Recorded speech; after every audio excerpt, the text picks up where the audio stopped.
one of our audience members, John, wants to know if you believe in economic development deals with tax credits, incentives, if they're necessary and useful for Michigan's communities. And since you've touched on that, I'd like to also ask you to address, you've brought up the MEDC quite a bit and how cutting down on that would help pay for some of these other programs you're suggesting.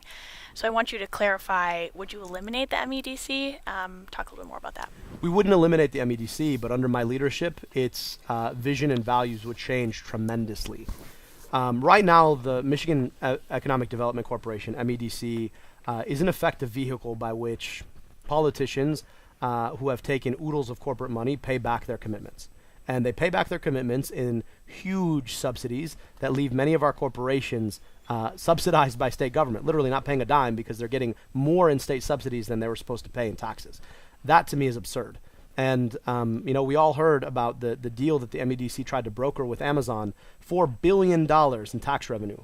I know a lot of things we could do in $4 billion, and I also know that Amazon not hurting for money right now. So it's crazy to me that we keep making these decisions as a state.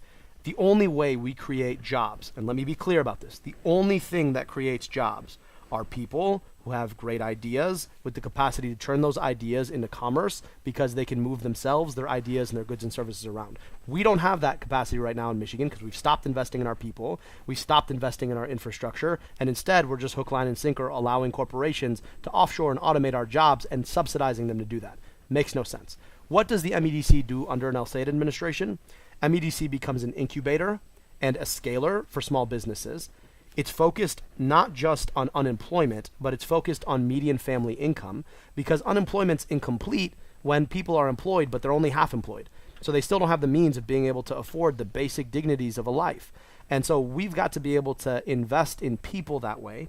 And we've got to make sure that the jobs that are being created are jobs that are protected, that pay a living wage, and where we're not busting unions in the process.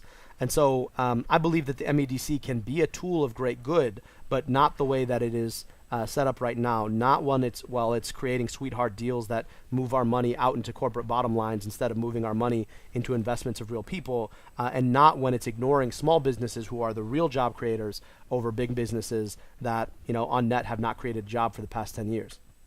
Okay. Steve Carmody.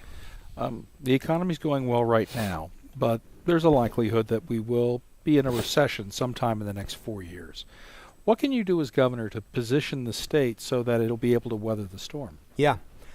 We've watched this happen, right? We know why the economy may face that kind of downturn. And let's be clear, you look at the numbers that we always look at for the economy, but in this moment of inequality, an unemployment rate is not the best outcome you can look at because too many people are underemployed. They may have a job, but they've got to work maybe 2 or 3 just to be able to afford the basic things of a dignified life, a good meal on the table, a good roof over your head, and some money you might be able to spend for fun on the weekends, right?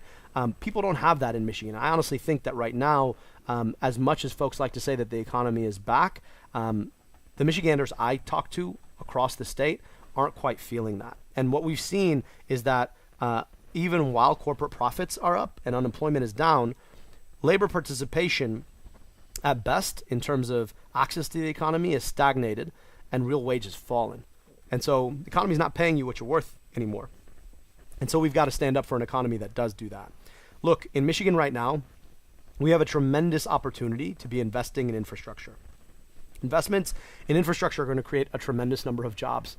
And those investments are the means of being able to pull ourselves out of a recession if we were to hit that, and frankly, to protect ourselves from a recession over the long term. I talked to you about what the Pure Infrastructure the Pure Michigan Infrastructure Bank would allow us to do.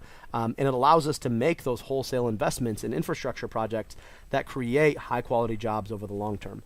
I do believe that we as a state, if we're willing to stop focusing on these huge corporations that are so volatile in a downturn, start focusing on small businesses, and start focusing on high quality jobs, that we can weather a storm.